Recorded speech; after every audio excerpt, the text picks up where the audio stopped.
पता है शालीग्राम भगवान कहाँ मिलते हैं? गंडकी नदी में। और गंगा नदी में, नर्मदा जी में क्यों नहीं मिलते? गंडकी में ही क्यों मिलते हैं? इसकी एक बहुत प्राचीन कथा है। ये जो गंडकी मैया है, पूर्व जन्म में एक वैश्या थी। वैश्यावृत्ति इनका कार्य था, पुरुषों का संग करना। पूरा जीवन इसी में व्यतीत हुआ।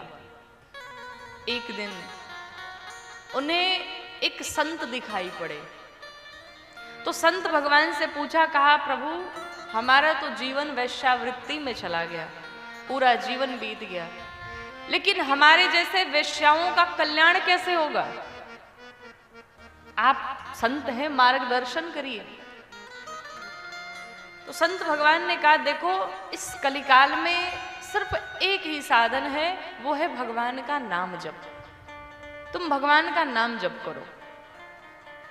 उस वैश्या ने कहा, महाराज जीवन भर वैश्यावृत्ति करते करते ऐसी आदत बन चुकी है कि अब मैं इस शरीर से भगवान का भजन नहीं कर पाऊंगी। कोई ऐसा उपाय बताओ कि मैं अपना कार्य करती रहूं और मुझे नाम जब भजन कीर्तन ना करना पड़े। तो संत भगवान तो चूंकि संत होते हैं, सबका कल्याण चाहते हैं। संत भगवान ने कहा, देखो अगर तुम भजन नहीं कर सकती तो एक काम करना। क्या करना महाराज? संध्या बेला के पश्चात कोई भी पुरुष अगर तुम्हारे पास आए तो उस पुरुष को तुम अपना पति समझ करके उनकी सेवा करना, उनका सम्मान करना, उनसे प्रेम करना, उनकी पूजा करना। वैश्या ने कहा, ये काम तो हम बहुत अच्छे से कर सकते हैं। तो अब अगले दिन से उसने यही शुरू किया। उस वैश्या के पास संध्या के बाद जो भी पुरुष आए, उस पुरुष को अपना पति मान करके उनकी सेवा करना, भोजन कराना, सारी चीजें। अब मेरे भगवान लीला करना चाहते थे। अब भगवान नारायण को रहा नहीं गया।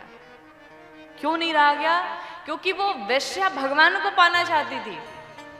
भले ही वो वैश्या थी, लेकिन कम से कम मार्ग तो पूछा कि भगवान कैसे मिलेंगे। और मेरे भगवान को, ठाकुर जी को रहा नहीं गया। और मेरे भगवान ठाकुर जी एक पुरुष का वेश बना करके वैश्या के पास चले आए। जैसे ही आए, उस वैश्या ने जब देखा, बुलाया भीतर, लेकर के गई, अच्छे से पद प्रक्षालन, पांव पूजन किया, उनकी आरती उतारी, खूब अच्छे से पूजन किया, उनकी सेवा की, बढ़िया भोजन बनाया, भोजन पवाया, पूरी सेवा की बड़ी निष्ठा के साथ में, अपना पति मान करके।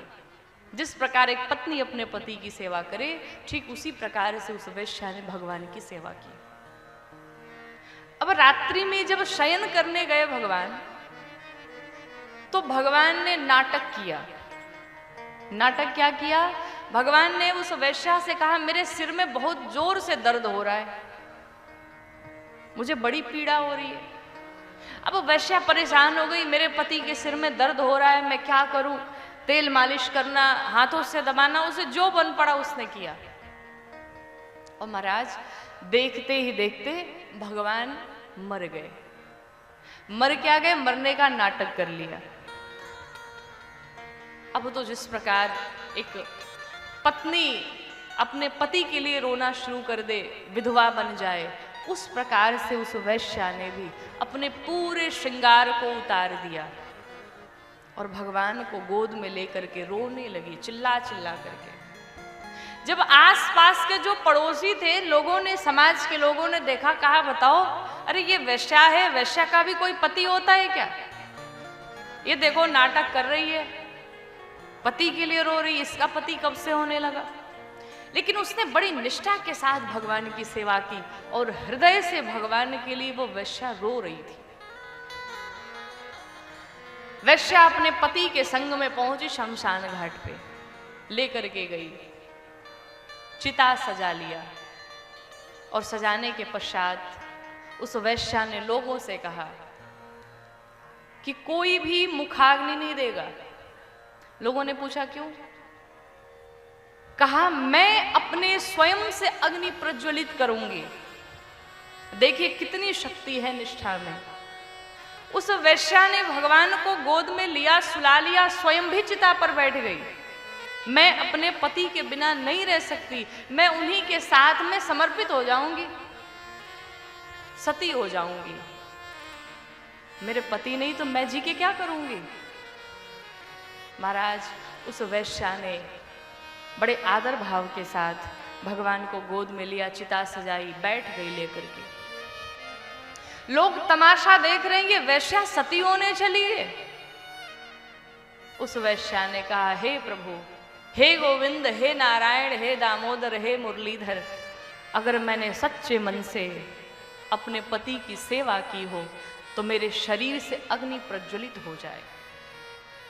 और जैसे ही उस वैश्या ने कहा कि मैंने सच्चे मन से अगर इनकी सेवा की हो तो आज अग्नि प्रज्वलित हो जाए, जैसे ही कहा महाराज अग्नि जलने लगी, आग लग गई चिता में।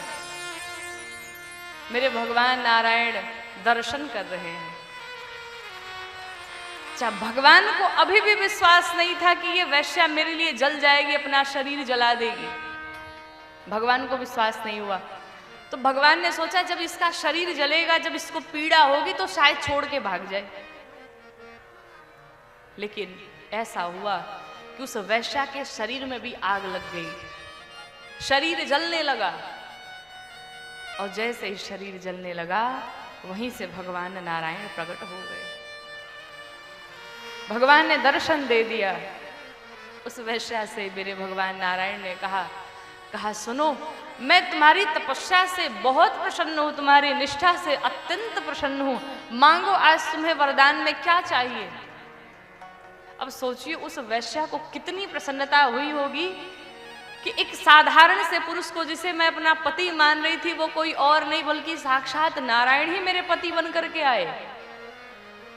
उस वैश्या ने कहा, प्रभु मुझे कुछ नहीं चाहिए, मुझे सिर्फ एक वरदान दो। क्या? जिस प्रकार से जितने ही क्षण मैं आपको गोद में लेकर के पड़ी रही और सती बनने जा रही थी, जलने जा रही थी, अपने शरीर को समाप्त करने जा रही थी, बस ठीक इसी प्रकार से आप सदैव सदैव के लिए मेरे गोद में ऐसे ही सोए रहिए। भगवान नारायण ने उस वैश्या को आशीर्वाद दिया। कहा, जाओ आज के बाद मैं तुम्हें आशीर्वाद देता हूँ, आज से लेकर सदैव सदैव के लिए मैं तुम्हारे गोद में वास करूँगा। और वही गंडकी ने जब सुना कि भगवान ने मुझे ये वरदान दिया, इतना प्रसन्न हुई कि पूरा शरीर ही तरल हो गया, निर्मल जल हो गया। और उसी जल में वही जल गंडकी नदी बनी और उसी गंडकी नदी में शालिग्राम भगवान पाए जाते। ये है मेरे भगवान की करुणा, ये है मेरे भगवान की दया। भगवान इतने दयालु हैं।